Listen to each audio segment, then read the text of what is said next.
তাই আমি বিএনপি সমর্থক গোষ্ঠীর কাছে আন্তরিকভাবে দুঃখ প্রকাশ করছি।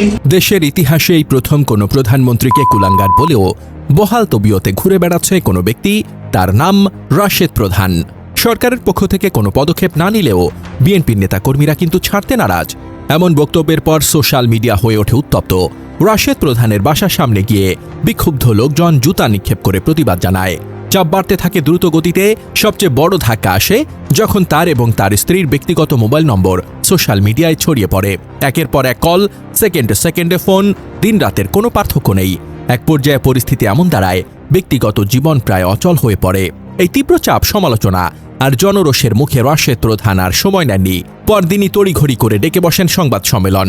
ক্যামেরার সামনে এসে সেই একই ব্যক্তি যিনি 2 দিন আগে আগ্রাসী ভাষায় আক্রমণ করেছিলেন, তিনি এবার ভিন্ন সুরে কথা বলেন, নিজের বক্তব্যের জন্য দুঃখ প্রকাশ করেন, কুলাঙ্গার শব্দ ব্যবহারের জন্য ক্ষমা চান।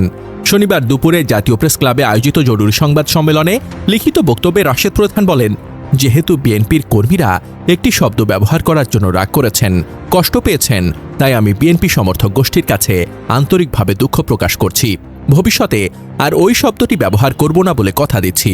তিনি আরও বলেন, আমি যে রাজনৈতিক বক্তব্য দিয়েছি তা শুধু আমার বক্তব্য অথবা দলীয় মুখপাত্র হিসেবে জাতীয় গণতান্ত্রিক পার্টির বক্তব্য।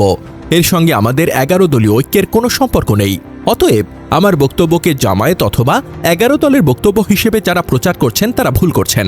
রাশেদ প্রধান আরও বলেন, আমাকে বিব্রত করার লক্ষ্যে সোশ্যাল মিডিয়ায় আমার ফোন নম্বর ছড়িয়ে দেওয়া হয়েছে। অতি উৎসাহী বিএনপি সমর্থকেরা আমার ফোনে সুমধুর মিষ্ট ভাষায় বকাঝকা দিচ্ছেন, একই সঙ্গে নানাবিধ পন্থায় আমাকে হুমকি প্রয়োগ করছেন। জুলাই গণ অভ্যুত্থান পরবর্তী বাংলাদেশে বাক স্বাধীনতার এত চমৎকার উদাহরণ আমরা আশা করি নাই। রাশেদ প্রধান বলেন, রাজনীতির সঙ্গে সংযুক্ত না থাকার পরেও শুধু আমার সহধর্মিণী হওয়ার অপরাধে সোশ্যাল মিডিয়ায় তার ফোন নম্বর ছড়িয়ে দেওয়া হয়েছে। আমার বক্তব্যের পরিপ্রেক্ষিতে আমার পরিবারের মানুষকে হেনস্থা করা হচ্ছে, যা একটি গোষ্ঠীর রুচিবোধকে প্রশ্নবিদ্ধ করে। জাগপার এই নেতা বলেন, আমার বিরুদ্ধে প্রতিবাদ করতে গিয়ে আমার মরহুম পিতা জাগপা প্রতিষ্ঠাতা সভাপতি শফিউল আলম প্রধানকে মহসিনলে সংঘটিত 7 খুনের হত্যাকারী বলা হচ্ছে। বিএনপি মহাসচিব মির্জা ফখরুল ইসলাম আলমগীর সহ অসংখ্য বর্ষিয়ান বিএনপি নেতার মুখে পাবলিক মিটিংয়ে আমরা শুনেছি এটা একটা মিথ্যা অপবাদ। তৎকালীন ক্ষমতাসীন আওয়ামী লীগের 64 জন দুর্নীতিবাজের নামের তালিকা প্রকাশের 1 সপ্তাহের মধ্যে 7 খুন সংঘটিত হয় এবং শফিউল আলম প্রধানকে আসামি করা হয় মুজিব সরকারের নির্দেশে। শফিউল আলম প্রধান সে সময় ছাত্রলীগের কেন্দ্রীয় সাধারণ সম্পাদক ছিলেন আর সভাপতি ছিলেন বর্তমান বিএনপি সরকারের এমপি মনিরুল হক চৌধুরী। বিএনপি সমর্থকদের উদ্দেশ্যে তিনি বলেন, আমি বিএনপি সমর্থকদের বিনয়ের সঙ্গে অনুরোধ করব, আমার মরহুম পিতাকে আওয়ামী কায়দায় খুনি বলার আগে আপনাদের নেতা মনিরুল হক চৌধুরীর কাছে প্রকৃত ঘটনাটি সম্পর্কে অবগত হওয়ার জন্য।